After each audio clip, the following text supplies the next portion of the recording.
मकर संक्रांति व्रत कथा। पुराणों के अनुसार सूर्य देव और उनके पुत्र शनि देव के बीच संबंध अच्छे नहीं थे। इसका कारण सूर्य देव का शनि की माता छाया के प्रति बुरा व्यवहार था। जब शनि देव का जन्म हुआ तो सूर्य देव वास्तव में उनकी काली त्वचा को देखकर क्रोधित हो गए और प्रसव के दौरान कहा, मुझे ऐसा बेटा नहीं हो सकता। शनि के जन्म के बाद से ही सूर्य देव ने शनि देव को उनकी माता छाया से अलग कर दिया था। जिस घर में वे रहते थे उसका नाम कुंभ था। सूर्यदेव के इस व्यवहार से उनकी पत्नी छाया बहुत क्रोधित हो गई और उन्होंने सूर्य को कुष्ठ रोग का श्राप दे दिया। इस श्राप से क्रोधित होकर सूर्यदेव ने छाया और शनि देव का घर जला दिया। बाद में सूर्यदेव के पुत्र यम ने अपनी पहली पत्नी संज्ञा के साथ मिलकर सूर्यदेव को छाया श्राप से मुक्त कराया। इसके अलावा यम ने सूर्य से माता छाया और शनि के प्रति अपना दृष्टिकोण बदलने के लिए कहा। सूर्य को भी अपनी गलती का एहसास हुआ और वे अपनी पत्नी छाया और पुत्र शनि से मिलने उनके घर पहुंचे। जब सूर्य शनि के घर पहुंचे तो उन्होंने देखा कि वहां सब कुछ जलकर नष्ट हो गया है। सूर्य देव को देखकर शनि देव बहुत प्रसन्न हुए और उन्होंने अपने पिता को काले तिलों से स्वागत किया। शनि देव के इस कार्य से सूर्य देव बहुत प्रसन्न हुए। उन्होंने शनि देव को मकर नामक नया घर दिया। सूर्य के आशीर्वाद से शनि देव 2 राशियों कुंभ और मकर के स्वामी बने। सूर्य ने शनि को आशीर्वाद दिया कि जब भी वह उनसे मिलेंगे उनका घर धन धान्य से भरा रहेगा।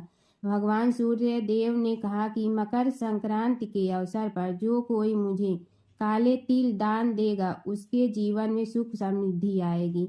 इसलिए यदि मकर संक्रांति के अवसर पर सूर्य देव की पूजा करते समय काले तिल का उपयोग किया जाए तो उसके घर में धन धान्य की कमी नहीं होगी। सूर्य संस्कृत में मकर संक्रांति का पर्व ब्रह्मा विष्णु महेश गणेश आदि शक्ति और सूर्य की आराधना एवं उपासना का पावन व्रत है जो तन मन आत्मा को शक्ति प्रदान करता है। संत महर्षियों के अनुसार इसके प्रभाव से प्राणी की आत्मा शुद्ध होती है, संकल्प शक्ति बढ़ती है, ज्ञान तंतु विकसित होते हैं। मकर संक्रांति इसी चेतना को विकसित करने वाला पर्व है। यह संपूर्ण भारतवर्ष में किसी न किसी रूप में आयोजित होता है। विष्णु धर्म सूत्र में कहा गया है कि पितरों की आत्मा की शांति के लिए एवं स्वास्थ्यवर्धन तथा सर्व कल्याण के लिए तिल के 6 प्रयोग पुण्यदायक एवं फलदायक होते हैं। तिल जल से स्नान करना, तिल दान करना, तिल से बना भोजन, जल में तिल अर्पण, तिल से आहुति, तिल का उपटन लगाना। सूर्य के उत्तरायण होने के बाद से देवों की ब्रह्मा मुहूर्त उपासना का पुण्य काल प्रारंभ हो जाता है। इस काल को ही परा अपरा विद्या की प्राप्ति का काल कहा जाता है। इसे साधना का सिद्धि काल भी कहा गया है। इस काल में देव प्रतिष्ठा, गृह निर्माण, यज्ञ कर्म आदि पुनीत कर्म किए जाते हैं। मकर संक्रांति के एक दिन पूर्व से ही व्रत उपवास में रहकर योग्य पात्रों को दान देना चाहिए। रामायण काल में भारतीय संस्कृति में दैनिक सूर्य पूजा का प्रचलन चला आ रहा है। राम कथा में मर्यादा पुरुषोत्तम श्री राम द्वारा नित्य सूर्य पूजा का उल्लेख मिलता है। राजा भागीरथ सूर्यवंशी थे जिन्होंने भागीरथ तप साधना के परिणाम स्वरूप पाप नाशिनी गंगा को पृथ्वी पर लाकर अपने पूर्वजों को मोक्ष प्रदान करवाया था। राजा भागीरथ ने अपने पूर्वजों का गंगा जल अक्षत तिल से श्राद्ध तर्पण किया था। तब से माघ मकर संक्रांति स्नान और मकर संक्रांति श्राद्ध तर्पण की प्रथा आज तक प्रचलित है। कपिल मुनि के आश्रम पर जिस दिन मातु गंगे का पदार्पण हुआ था वह मकर संक्रांति का दिन था। पावन गंगा जल के अस्पत मात्र से राजा भागीरथ के पूर्वजों को स्वर्ग की प्राप्ति हुई थी। कपिल मुनि ने वरदान देते हुए कहा था, मातु गंगे त्रिकाल तक जन जन का पाप हरण करेगी और भक्त जनों की 7 पीढ़ियों को मुक्ति एवं मोक्ष प्रदान करेगी। गंगा जल का स्पर्श, पाप स्नान और दर्शन सभी पुण्यदायक फल प्रदान करेगा। महाभारत में पितामह भीष्म ने सूर्य के उत्तरायण होने पर ही स्वेच्छा से शरीर का परित्याग किया था। उनका श्राद्ध संस्कार भी सूर्य की उत्तरायण गति में हुआ था। फलतः आज तक पितरों की प्रसन्नता के लिए तिल अर्घ्य एवं जल तर्पण की प्रथा मकर संक्रांति के अवसर पर प्रचलित है। सूर्य की 7वीं किरण भारतवर्ष में आध्यात्मिक उन्नति की प्रेरणा देने वाली है। 7वीं किरण का प्रभाव भारतवर्ष में गंगा जमुना के मध्य अधिक समय तक रहता है। इस भौगोलिक स्थिति के कारण ही हरिद्वार और प्रयाग में माघ मेला अर्थात मकर संक्रांति या पूर्ण कुंभ तथा अर्ध कुंभ के विशेष उत्सव का आयोजन किया जाता है। सूर्य भगवान की कथा। सूर्य और चंद्र इस पृथ्वी के सबसे साक्षात देवता हैं, जो हमें प्रत्यक्ष उनके सर्वोच्च दिव्य स्वरूप में दिखाई देते हैं। वेदों में सूर्य को जगत की आत्मा कहा गया है। समस्त चराचर जगत की आत्मा सूर्य ही है। सूर्य से ही इस पृथ्वी पर जीवन है। वैदिक काल से ही भारत में सूर्योपासना का प्रचलन चला आ रहा है। वेदों की ऋचाओं में अनेक स्थानों पर सूर्य देव की स्तुति की गई है।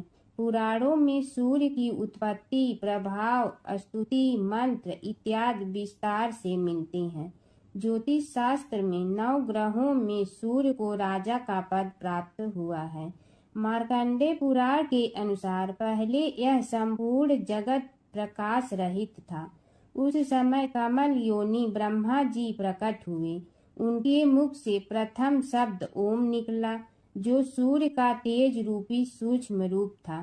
तत्पश्चात ब्रह्मा जी के 4 मुखों से 4 वेद प्रकट हुए, जो ओम के तेज में एकाकार हो गए। यह वैदिक तेज ही आदित्य है, जो विश्व का अविनाशी कारण है। ये वेद स्वरूप सूर्य ही सृष्टि की उत्पत्ति, पालन व संहार के कारण है। ब्रह्मा जी की प्रार्थना पर सूर्य ने अपने महातेज को समेटकर स्वल्प तेज को ही धारण किया। सृष्टि रचना के समय ब्रह्मा जी के पुत्र मरीचि हुए, जिनके पुत्र ऋषि कश्यप का विवाह आदिति से हुआ। आदिति ने घोर तप भगवान सूर्य को प्रसन्न किया, जिन्होंने उसकी इच्छा पूर्ति के लिए सुषुम्ना नाम की किरण से उसके गर्भ में प्रवेश किया। गर्भावस्था में भी अदिति चंद्रायण जैसे कठिन व्रतों का पालन करती थी। ऋषि राज कश्यप ने क्रोधित होकर आदिति से कहा, तुम इस तरह उपवास रखकर गर्भस्थ शिशु को क्यों मारना चाहती हो? यह सुनकर देवी आदिति ने गर्भ के बालक को उदर से बाहर कर दिया, जो अपने अत्यंत दिव्य तेज से प्रज्वलित हो रहा था। भगवान सूर्य शिशु रूप में उस गर्भ से प्रकट हुए। आदिति को मारीच अंडम कहा जाने का कारण यह बालक मार्तंड नाम से प्रसिद्ध हुआ। ब्रह्मा पुराण में अदिति के गर्भ से जन्मे सूर्य के अंश को विवस्वान कहा गया। सूर्य भगवान की कथा। प्राचीन काल में एक बुढ़िया रहती थी। वह नियमित रूप से रविवार का व्रत करती। रविवार के दिन सूर्योदय से पहले उठकर बुढ़िया स्नान आदि से निवृत्त होकर आंगन को गोबर से लीपकर स्वच्छ करती। उसके बाद सूर्य भगवान की पूजा करती और रविवार व्रत कथा सुनकर सूर्य भगवान का भोग लगाकर दिन में एक समय भोजन करती। सूर्य भगवान की अनुकंपा से बुढ़िया को किसी प्रकार की चिंता एवं कष्ट नहीं था। धीरे धीरे उसका घर धन धान से भर गया। उस बुढ़िया को सुखी होते देख उसकी पड़ोसन उससे जलने लगी। बुढ़िया ने कोई गाय नहीं पाल रखी थी, अतः वह अपनी पड़ोसन के आंगन में बंधी गाय का गोबर लाती थी। पड़ोसन ने कुछ सोचकर अपनी गाय को घर के भीतर बांध दिया। रविवार को गोबर न मिलने से बुढ़िया अपना आंगन नहीं लीप सकी। आंगन न लीप पाने के कारण उस बुढ़िया ने सूर्य भगवान को भोग नहीं लगाया और उस दिन स्वयं भी भोजन नहीं किया। सूर्यास्त होने पर बुढ़िया भूखी प्यासी सो गई। प्रातः काल सूर्योदय से पूर्व उस बुढ़िया की आँख खुली तो वह अपने घर के आंगन में सुंदर गाय और बछड़े को देखकर हैरान हो गई। गाय को आंगन में बांधकर उसने जल्दी से उसे चारा लाकर खिलाया पड़ोसन ने उस बुढ़िया के आंगन में बंधी सुंदर गाय और बछड़े को देखा तो वह उससे और अधिक जलने लगी। तभी गाय ने सोने का गोबर किया। गोबर को देखते ही पड़ोसन की आंखें फट गईं। पड़ोसन ने उस बुढ़िया को आसपास न पाकर तुरंत उस गोबर को उठाया और अपने घर ले गई तथा अपनी गाय का गोबर वहां रख आई। सोने के गोबर से पड़ोसन कुछ ही दिनों में धनवान हो गई। गाय प्रतिदिन सूर्योदय से पूर्व सोने का गोबर किया करती थी और बुढ़िया के उठने के पहले पड़ोसन उस गोबर को उठा कर ले जाती थी। बहुत दिनों तक बुढ़िया को सोने के गोबर के बारे में कुछ पता ही नहीं चला।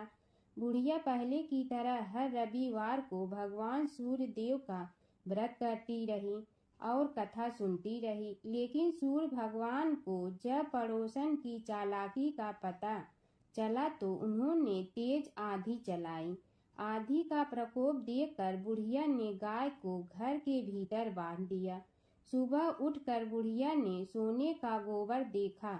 उसे बहुत आश्चर्य हुआ। उस दिन के बाद बुढ़िया गाय को घर के भीतर बांधने लगी। सोने के गोबर से बुढ़िया कुछ ही दिन में बहुत धनी हो गई। उस बुढ़िया के धनी होने से पड़ोसन बुरी तरह जल भुन कर राख हो गई और उसने अपने पति को समझा बुझा कर उसे नगर के राजा के पास भेज दिया। सुंदर गाय को देखकर राजा बहुत खुश हुआ। सुबह जब राजा ने सोने का गोबर देखा तो उसके आश्चर्य का ठिकाना न रहा। उधर सूर्य देव भगवान को भूखी प्यासी बुढ़िया को इस तरह प्रार्थना करते देख उस पर बहुत करुणा आई। उसी रात सूर्य भगवान ने राजा को स्वप्न में कहा, राजन, बुढ़िया की गाय व बछड़ा तुरंत लौटा दो, नहीं तो तुम पर विपत्तियां का पहाड़ टूट पड़ेगा, तुम्हारा महल नष्ट हो जाएगा।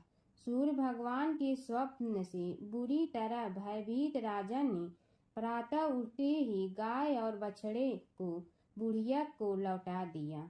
राजा ने बहुत सा धन देकर बुढ़िया से अपनी गलती के लिए क्षमा मांगी। राजा ने पड़ोसन और उसके पति को उनकी इस दुष्टता के लिए दंड दिया।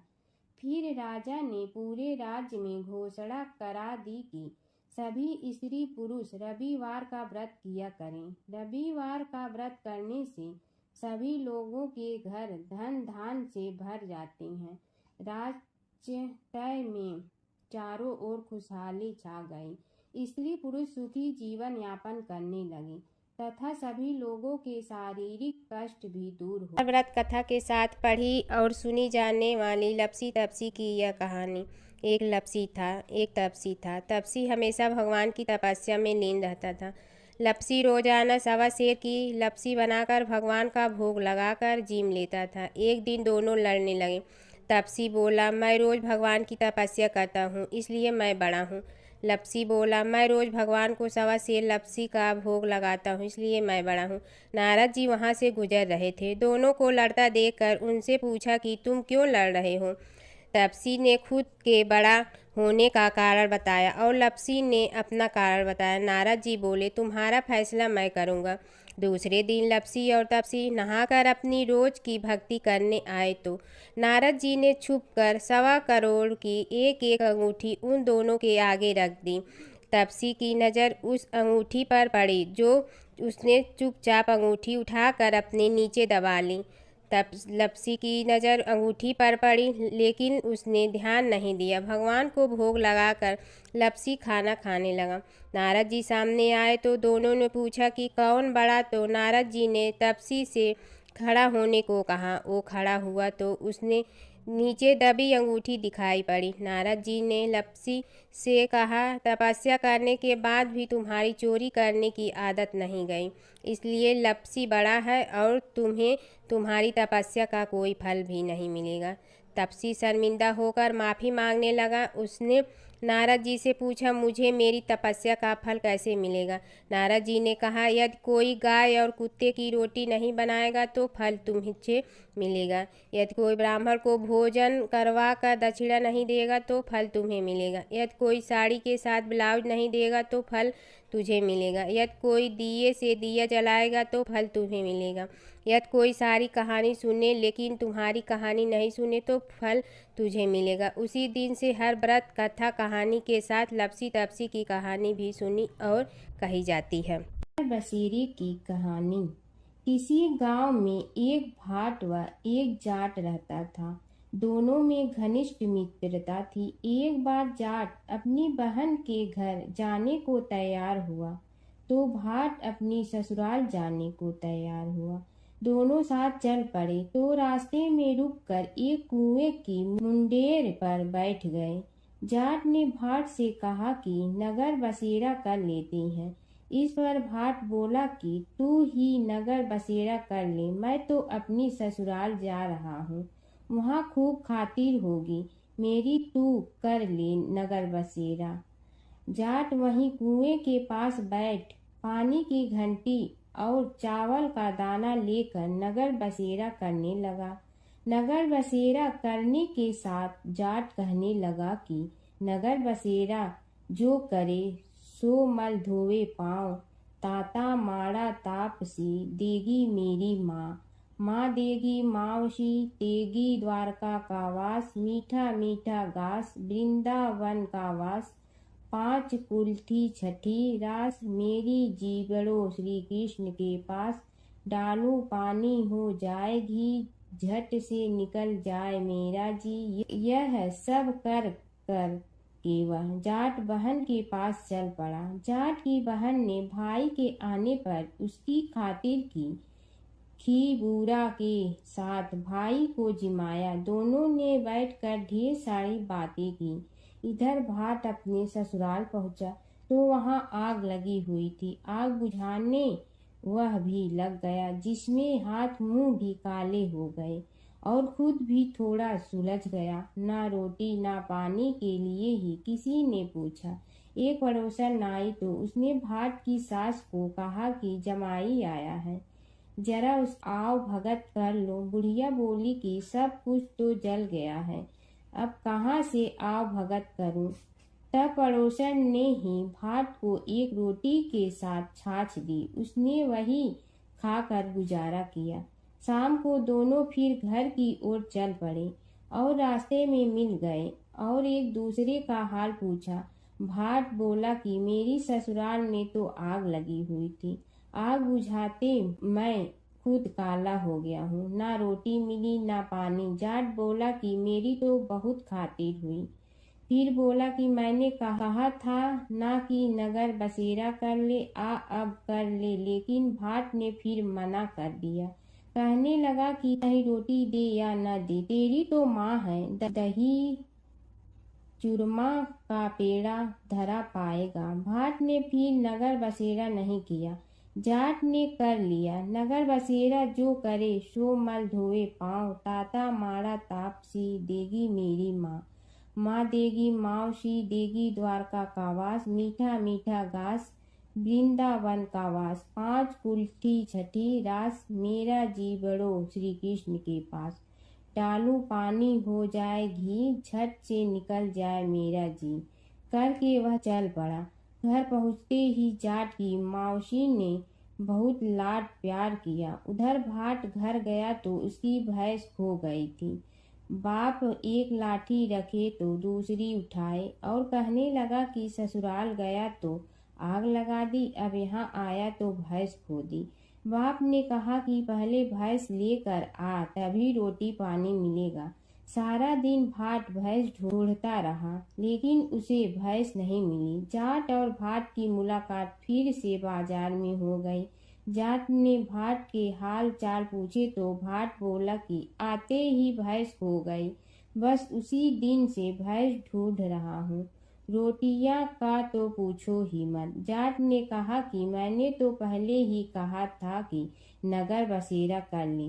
जाट की बात सुनकर भाट बोला कि तेरे नगर बसेरे में इतनी ताकत है तो चल अब कर लेते हैं। दोनों ने बैठकर नगर बसेरा किया। नगर बसेरा जो करे सो मल धोवे पाँव, ताता माड़ा तापसी देगी मेरी माँ। माँ देगी मौसी देगी द्वारका का वास, मीठा मीठा घास वृंदावन का वास। पाँच कुल की छठी रास मेरा जीवड़ो श्री कृष्ण के पास। डालू पानी हो जाए घी, झट से निकल जाए मेरा जी। दोनों के नगर बसेरा करने पर भाट जैसे ही आगे बढ़ा तो उसकी खोई भैंस मिल गई, जिसे लेकर घर पहुंचा। घर पहुंचते ही माँ ने कहा कि लड़के को आते ही घर से निकाल दिया, सारे दिन से ये भूखा प्यासा भटक रहा है। यह कहकर उसकी माँ ने उसको खूब खिलाया पिलाया। इस घटना के बाद सारे नगर में ढिंढोरा पिटवा गया कि तब कोई अपने पीहर या सास से आते जाते नगर बसेरा करें। जैसे भाट को नगर बसेरा करने का फल मिला, वैसे ही हर किसी को मिले। सीता की कथा। यह कहानी सीता माता कहती थी और श्री राम इसे सुना करते थे। एक दिन श्री राम भगवान को किसी काम के लिए बाहर जाना पड़ा, तो सीता माता कहने लगी कि भगवान, मेरा तो 12 वर्ष का नित्य नियम है। अब आप बाहर जाएंगे तो मैं अपनी कहानी किसे सुनाऊंगी। श्री राम ने कहा कि तुम कुएं की पाल पर जाकर बैठ जाना और वहां जो औरतें पानी भरने आएंगी उन्हें अपनी कहानी सुना देना। सीता माता कुएं की पाल पर जाकर बैठ जाती हैं। एक स्त्री आई, उसने रेशम की जड़ी की साड़ी पहन रखी थी और सोने का घड़ा ले रखा था। सीता माता उसे देख कहती हैं कि बहन, मेरा 12 वर्ष का नितनेम सुन लो।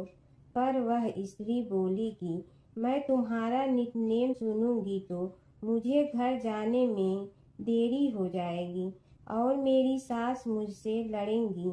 उसने कहानी नहीं सुनी और चली गई। उसकी रेशम जड़ी की साड़ी फट गई, सोने का घड़ा मिट्टी के घड़े में बदल गया। सास ने देखा तो पूछा कि ये किसका दोष अपने सिर लेकर आ गई है। बहू ने कहा कि कुएं पर एक औरत बैठी थी, उसने कहानी सुनने के लिए कहा, लेकिन मैंने सुनी नहीं, जिसका यह फल मिला है। बहू की बात सुनकर अगले दिन वही साड़ी और घड़ा लेकर सास कुएं की पाल पर गई।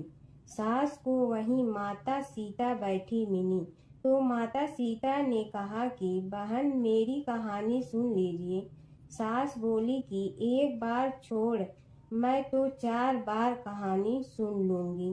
राम आए लक्ष्मण आए, देश के पुजारी आए, नित नेम का नेम लाए, आओ राम बैठो राम। तपी रसोई जियो राम, माखन मिश्री खाओ राम। दूध बतासा पियो राम, सूत के पलका मोठो राम। साल दुसाला पोठो राम, साल दुसाला ओढ़ो राम। जब बोलो जब राम ही राम, राम संवारे सबके काम। खाली घर भंडार भरेंगे, सबका बेड़ा पार करेंगे। श्री राम जय जय राम। सास बोली कि बहन, कहानी तो बहुत अच्छी लगी। कहानी सुनकर सास घर चली गई और उसकी साड़ी फिर से रेशम जड़ी की बन गई। मिट्टी का घड़ा फिर सोने के घड़े में बदल गया। बहू कहने लगी, सासू माँ, आपने ये सब कैसे किया।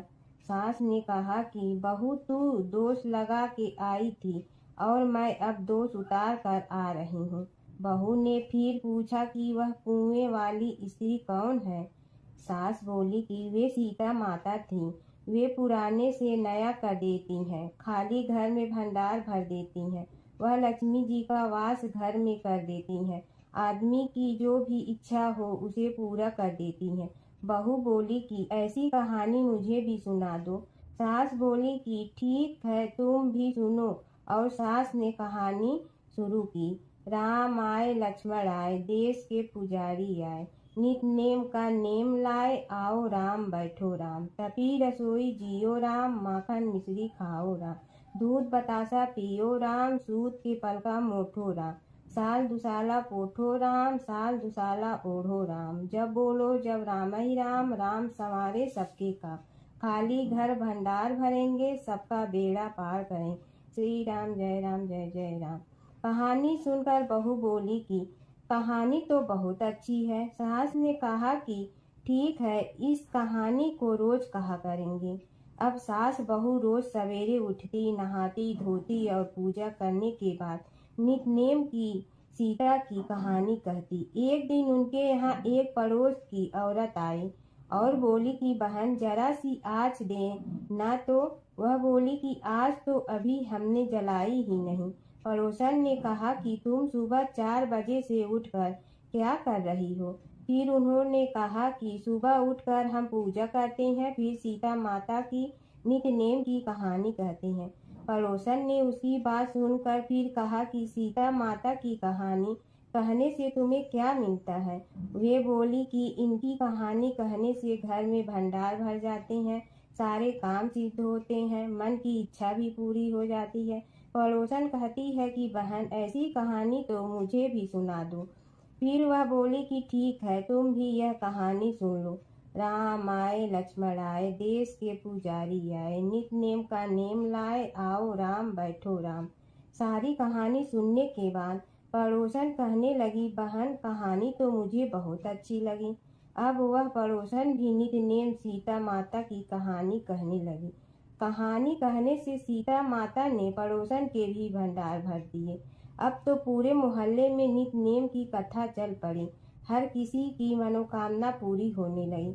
हे सीता माता, जैसे आपने उनके भंडार भरे, वैसे ही आप हमारे भी भंडार भरना, सबकी भरना, कहानी सुनने वाले के भी और कहानी कहने वाले के भी।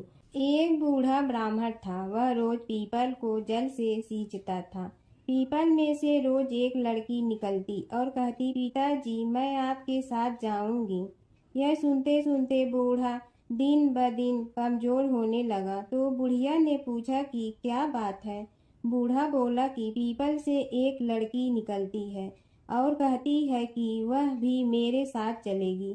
बुढ़िया बोली कि कल ले आना उस लड़की को, जहाँ 6 लड़कियां पहले से ही हमारे घर में है, वहाँ 7वीं लड़की और सही। अगले दिन बूढ़ा उस लड़की को घर ले आया। घर लाने के बाद बूढ़ा ब्राह्मण आटा मांगने गया तो उसने पहले दिनों की अपेक्षा आज ज्यादा आटा मिला था।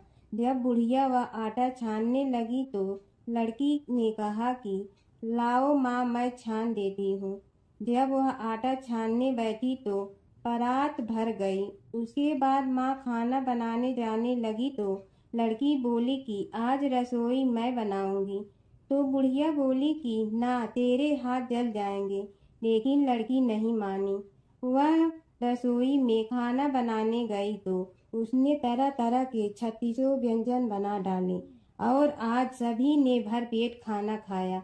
इससे पहले वह आधा पेट भूखा ही रहते थे। रात हुई तो बुढ़िया का भाई आया और कहने लगा कि दीदी मैं तो खाना खाऊंगा। बुढ़िया परेशान हो गई कि अब खाना कहाँ से लाऊंगी। लड़की ने पूछा कि क्या बात है माँ? उसने कहा कि तेरा मामा आया है और रोटी खाएगा, लेकिन रोटी तो सबने खा ली है, अब उसके लिए कहाँ से लाऊंगी। लड़की बोली कि तू चिंता मत कर माँ, मैं बना दूंगी।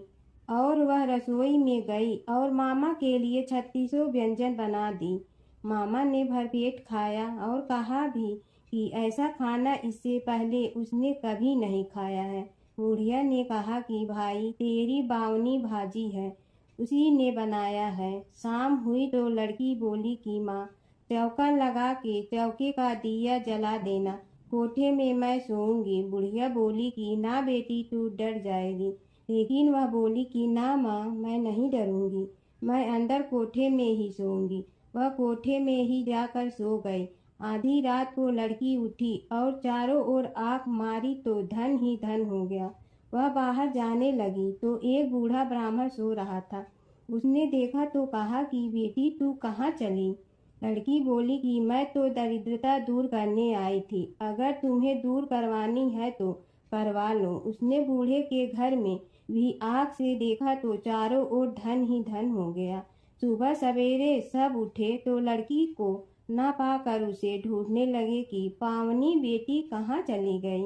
बूढ़ा ब्राह्मण बोला कि वह तो लक्ष्मी माता थी जो तुम्हारे साथ मेरी दरिद्रता भी दूर कर गई। हे लक्ष्मी माता, जैसे आपने उनकी दरिद्रता दूर की वैसे ही सबकी करना। और जमुना की कहानी। प्राचीन समय में एक गांव था जिसमें दो बहनें रहा करती थी। एक बहन का नाम गंगा था तो दूसरी बहन का नाम जमुना था। एक बार दोनों बहनें एक साहूकार के खेत से गुजर रही थी तो जमुना ने 13 दाने जौ के तोड़ लिए, जिसे देख गंगा बोली कि तुझे तो ग्रहण लग गया, तूने चोरी की है। इस पर जमुना बोली कि अब मेरा ग्रहण कैसे धुलेगा। गंगा ने कहा कि तुझे 12 साल तक साहूकार के यहाँ नौकरी करनी पड़ेगी, तभी तेरा पाप धुलेगा और ग्रहण से मुक्ति मिलेगी। जमुना साहूकार के यहाँ नौकरी के लिए जाती है और अपने लिए काम मांगती है। साहूकार उसे काम पर रख लेता है, लेकिन काम करने से पहले जमुना उसे कहती है कि मैं सारे काम करूंगी लेकिन 4 काम नहीं करूंगी। जूठे बर्तन नहीं मांजूंगी, झाड़ू नहीं लगाऊंगी, बिस्तर नहीं बिछाऊंगी और दिया नहीं जलाऊंगी। 12 साल के बाद कुंभ का मेला लगा तो साहूकारनी भी कुंभ नहाने जाने लगी। जमुना ने उसे जाते देख कहा कि कुंभ के मेले में मेरी बहन गंगा मिलेगी तो उसे यह सोने का टक्का दे देना, इससे वह अपने हाथों में सुंदर चूड़ियां पहन लेगी। साहूकारनी ने कुंभ के मेले में गंगा को वह सोने का टका दे दिया। गंगा ने उनसे वह टका लेते हुए कहा कि मेरी बहन को कहना कि उसके 12 वर्ष पूरे हो गए हैं, अब वह वहां वापिस आ जा। साहूकार व साहूकारनी वापिस घर आए तब जमुना मटके में पानी भर रही थी। दोनों जमुना से बोले कि हमने सोने का वह टका तेरी बहन गंगा को दे दिया था और उसने कहा है कि तेरे 12 वर्ष पूरे हो गए हैं, इसलिए अब तुम वापिस जाओ। यह समाचार सुनते ही जमुना सहस्त्र धारा में बदल गई और बहने लगी। जमुना जी का यह रूप देखकर साहूकार और साहूकारनी परेशान हो गई थी। हमारे घर में जमुना माता ने काम किया, हमें तो अब ग्रहण लग गया है, हम यह ग्रहण कैसे उतारेंगे। जमुना भागकर गंगा माता के पास चली गई। गंगा ने जमुना से पूछा कि तुम साहूकारनी से कुछ कहकर आई हो या ऐसे ही बिना बताए आ गई। तब जमुना बोली कि मैं तो कुछ भी बताकर नहीं आई हूँ। गंगा ने कहा कि जा उन्हें धीरज दे आ, नहीं तो उन्हें जीवन भर असंतोष ही रहेगा। गंगा के कहने पर जमुना माता ने साहूकारनी को सपने में दर्शन दिए और कहा कि तुम दोनों उल्टे माथे क्यों पड़े हो, जाओ उठकर खाओ पियो। तब दोनों बोले कि हम कैसे उठें, हमें तो ग्रहण लगा है, क्योंकि हमने उल्टे सीधे और पता नहीं कितने नीच कार्य आपसे कराए हैं। तब जमुना जी बोली कि तुम्हें ग्रहण नहीं लगा है, ग्रहण तो मुझे लगा था कि मैंने तुम्हारे खेत से 13 दाने जौ के चुराए थे। मैं तो अपना ग्रहण उतारने तुम्हारे घर आई थी। मेरा ग्रहण तुम्हारे घर में 12 वर्ष तक रहने से उतर गया है और मेरी मुक्ति हो गई है। जमुना जी ने कहा कि तुम्हें कोई ग्रहण नहीं लगा है, उल्टे मेरे 12 वर्ष तक यहाँ रहने से तुम्हारी भी मुक्ति हो गई है। यह कहकर जमुना जी स्वप्न से चली गई। दोनों उठकर देखते हैं कि उनके घर में पहले से भी अधिक धन हो गया है। हे जमुना माता, जैसे आपने साहूकार व साहूकारनी की मुक्ति कराई, वैसे ही आप अपने सभी भक्तों की करना।